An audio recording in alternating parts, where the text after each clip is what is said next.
Hello guys! Narito kami sa palengke ng Solano sa Nueva Vizcaya.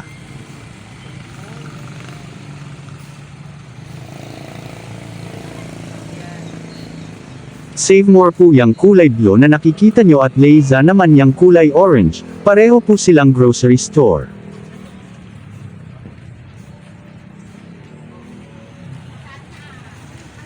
Dito po tayo makakahanap ng mga murang gulay sa palengke ng Solano. Samahan nyo lang kami ng darling ko na maglakad-lakad.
Narito naman tayo ngayon sa isang park, nasa tabi lang po ito ng highway, tapat ng simbahan at community center ng Solano, Heroes Memorial Park ang tawag nila sa park na ito.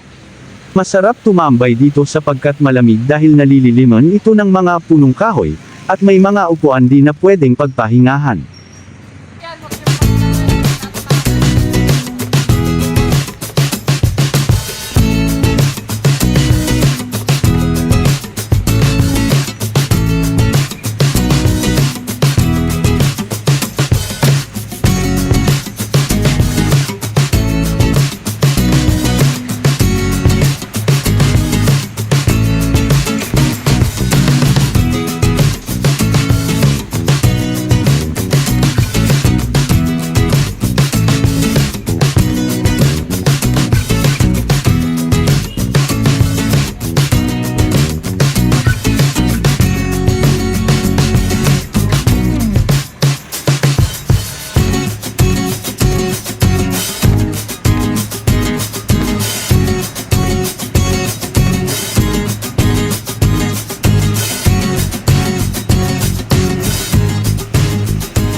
Tuloy pa rin tayo sa paglalakad sa gilid ng highway, papunta dun sa simbahan. Ang nakikita nyong bakod na may mga imahe ng santo ay bahagi na po ng bakod ng simbahan.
Narito na tayo sa loob ng bakuran ng simbahan. Ayan po ang simbahan, yang nakikita nyo.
Ang playground na ito ay nasa gilid pa rin ng simbahan.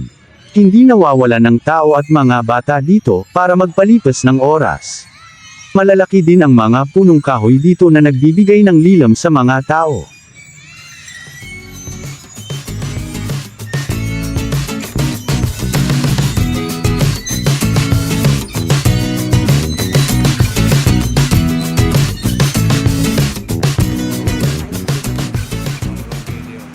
Ayan, ginabi na kami sa pag-uwi, nang mapadaan kami sa fast food na ito. Naisipan ko lang kunan sapagkat first time kong nakakita ng Jollibee na malaki, mahaba, at may third floor pa.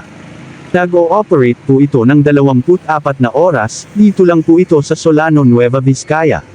Jollibee branch, baka naman. Maraming salamat po sa inyong lahat sa panunood. Hanggang dito na lang po tayo. Thanks for watching, bye-bye.